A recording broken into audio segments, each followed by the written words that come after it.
사랑하는 성도 여러분, 한 주간도 말씀 안에 거하고 계시는지요? 오늘은 지난 3월 27일 주일에 주셨던 누가복음 18장 1절부터 8절을 통한 낙심할 수 있게 라고 하는 제목의 말씀을 묵상해 보고자 합니다. 오늘날 우리 주변에 보면 신앙생활을 잘 하다가도 낙심 때문에 처참하게 신앙생활에서 무너지는 사람들을 쉽게 볼 수 있는데요.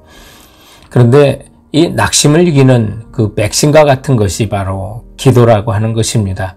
그래서 오늘 본문을 통해서 예수님은 항상 기도하라고 낙심하지 않기 위해서 라는 말씀을 하시는데, 정말 우리가 염려와 걱정이라는 것이 이 세상을 살면서 전혀 없을 수는 없지 않습니까? 그러나 그 염려와 걱정이 우리 마음속에 자리 잡게 해서는 안 된다는 것입니다. 그 염려와 걱정이 자리 잡으면 낙심하게 되고, 낙심이 발전하면 절망할 때 염려와 근심과 두려움으로 확대되는 것을 볼 수 있죠. 그래서 예수님께서 우리가 낙심할 일이 많기 때문에 오늘은 소위 불의한 재판장과 과부의 기도라고 하는 그런 이름을 갖고 있는 비유를 통해서 오늘 항상 기도하라고 하시는데, 이 말씀을 통해서 우리가 낙심할 수 있게 주님이 주시는 그 교훈들을 찾아보고자 하는 것입니다. 낙심할 수 있게 본문이 가르치는 첫 번째 교훈은 시대가 악할수록 항상 기도해야 한다는 것입니다.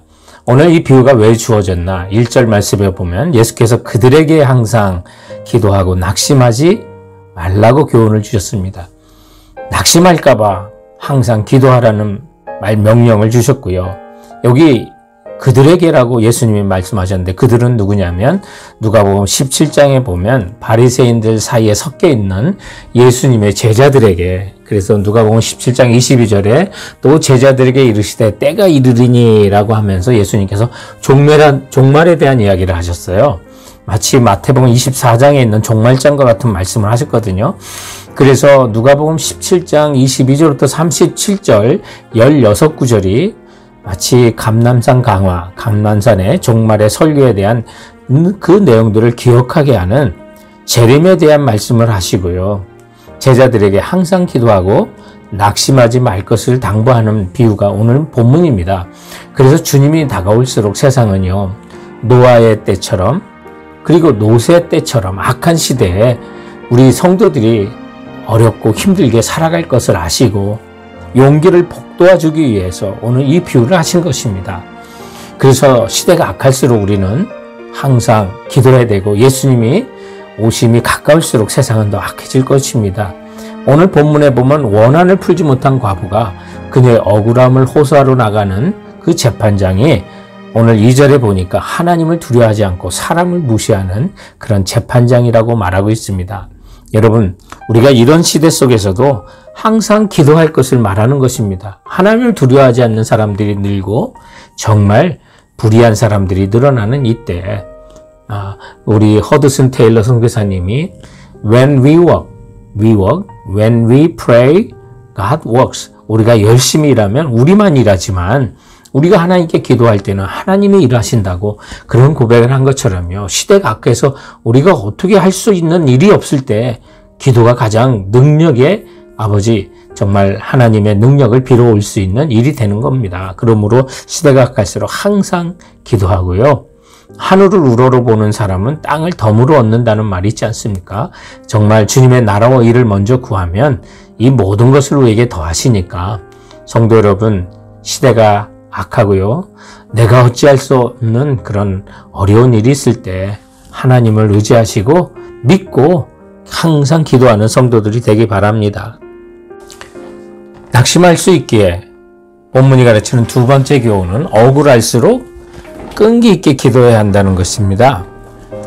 오늘 한 도시에 하나님을 무시하고 불의한 재판관이 사회의 문제였다면, 오늘 이제는 이 과부의 개인의 문제를 한번 찾아볼 수 있는 것이 오늘 3절 이후에 나옵니다. 이 비유에 나오는 과부는 원한이 있었습니다. 아니, 원한이 사무쳤습니다. 당시의 불의와 압제의 대표적인 희생자가 과부인데요. 과부니까 당연히 남편도 없고 당시는 남자들의 또 세상이었으니까 이 그녀를 위해서 억울함을 대신 나서줄 그 어떤 남성도 가족 중에 없구나라는 걸 통해서 이 여인이 가난할 뿐만 아니라 힘도 없고 소외된 사람의 모습이 그대로 나오고 있습니다. 성도 여러분, 정말 과부의 그 재판이나 어려움은요, 성경에 보면 반드시 들어주도록 되어 있습니다. 우선적으로 들어주도록 되어 있습니다.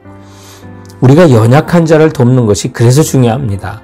출애굽기 22장 22절부터 24절에 보면 너는 과부나 고아를 해롭게 하지 말라. 내가 만일 그들을 해롭게 함으로 그들이 내게 부르짖으면 내가 반드시 그 부르짖음을 들으리라. 나의 노가 맹렬함으로 내가 칼로 너희를 죽이리니 라고 하는 무서운 경고를 했어요.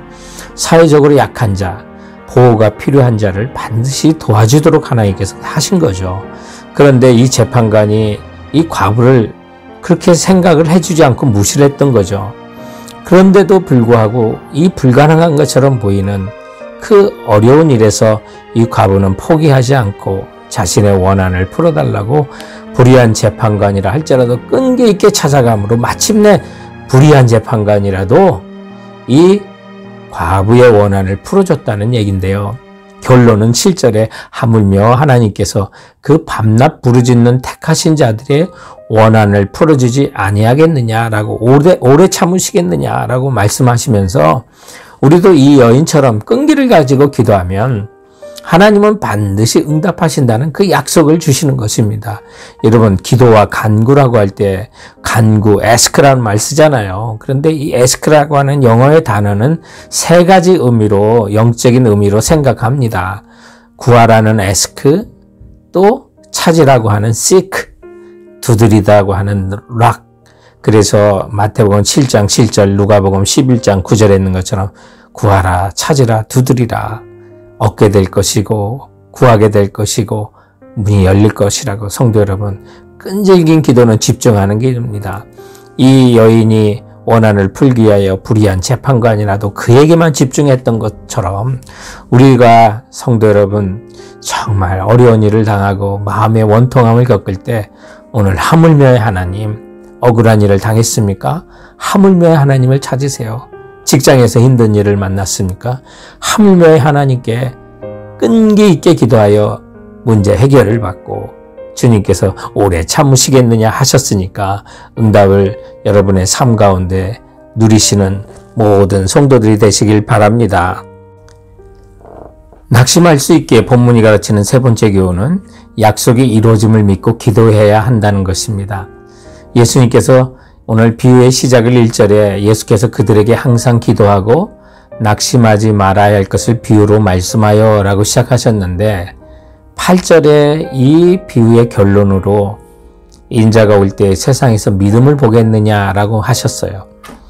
그러면 이 비유는 예수님의 재림에 관한 말씀 속에 이 비유를 시작하셨고 예수님이 오실 때 세상에서 믿음을 보겠느냐라고 결론으로 이 비유를 하셨다면 주님께서 이 땅에 다시 오시는 그날에 우리에게 확인하고 싶어하는 것이 있다는 것을 우리는 분명히 알게 됩니다. 그건 뭡니까?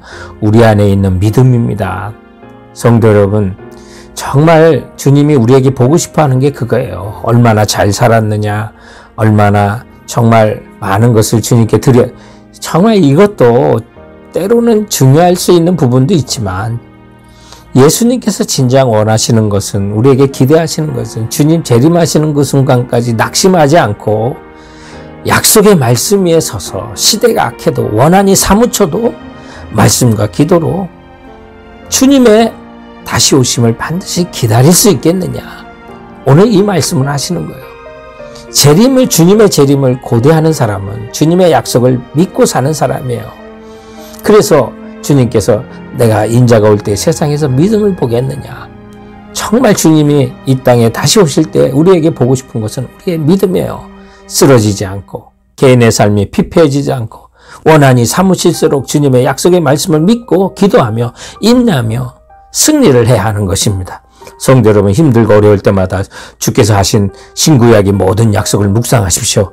묵상의 영어 단어가 메디테이션이 아닙니까? 메디테이션이지만 그 메디테이션, 묵상과 같은 어근을 갖고 있는 단어가 메디슨이 있습니다. 약이라는 뜻이죠. 우리가 약을 먹으면 약이 우리 몸 안에 녹아들어가 제 역할을 하는 것처럼 우리 주님의 약속의 말씀을 묵상하면 묵상할수록 그 하나님의 말씀이 우리 영육간에 녹아 우리의 생각이 바뀌고 믿음이 생기는 거고요. 그 약속이 이루어질 걸 확신하면서 주님 오실 때까지 기다릴 수가 있는 것입니다.